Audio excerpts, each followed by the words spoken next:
चोपडा नगर परिषद निवडणुकीचं मतदान उद्या होतंय। हे मतदान प्रक्रिया शांततेत सुरक्षित पार पडावी यासाठी पोलीस उपविभागीय अधिकाऱ्यांसह 239 अधिकारी आणि कर्मचाऱ्यांची नियुक्ती करण्यात आली।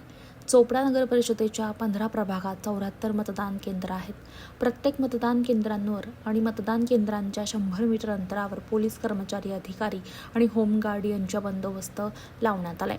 नागरिकांनी मतदानाच्या दिवशी शांततेत मतदान करावं आणि कुठल्याही अफवांवर विश्वास न ठेवता पोलिसांसोबत संपर्क करून शहानिशा करावी असं आवाहन करण्यात आले। पोलीस उपविभागीय अधिकारी अण्णासाहेब घोलप यांनी हे आवाहन केले। पाहूया। सर, उद्या नगर परिषदेचे मतदान आहे आणि या मतदानासाठी पोलीस बंदोबस्त किती लावण्यात आलेला आहे आणि निवडणूक शांततेत पार पडावी यासाठी काय आपण नियोजन आहे आपलं? चोपडा नगर परिषदेची निवडणूक उद्या पार पडत आहे।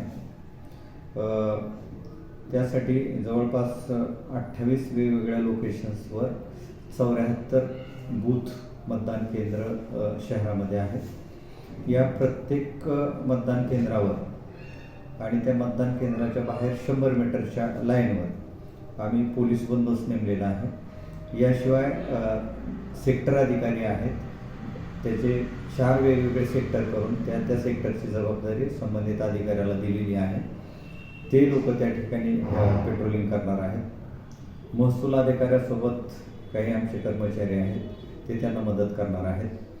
तर अशा प्रकारे सर्व मिळून एक DYSP, एक 2 पोलीस निरीक्षक आणि असे एकूण 8 अधिकारी, त्याच्यानंतर 192 पुरुष अंमलदार आहेत, होमगार्ड आणि आपले पोलीस आहेत।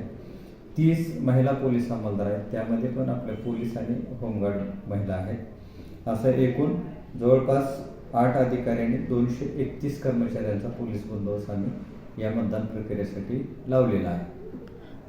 नागरिकांना आवाहन आहे की त्यांनी शांततेत मतदान करावं। बूथवरचे जे पोलीस कर्मचारी आहेत, 100 मीटरचे पोलीस कर्मचारी आहेत, त्यांनी ज्या ज्या काही सूचना देतील त्या पाळाव्यात आणि त्यांना मदत करावी। मला शहरातील नागरिकांना एक आवाहन आहे की जर कुठल्याही प्रकारच्या अफवा वगैरे काय या निवडणुकीच्या दरम्यान आपल्यापर्यंत येत असतील तर त्याची शहानिशा आमच्या पोलीस अधिकाऱ्याला भेटून करून घ्यावी। कुठल्याही अफवावर विश्वास ठेवू नये।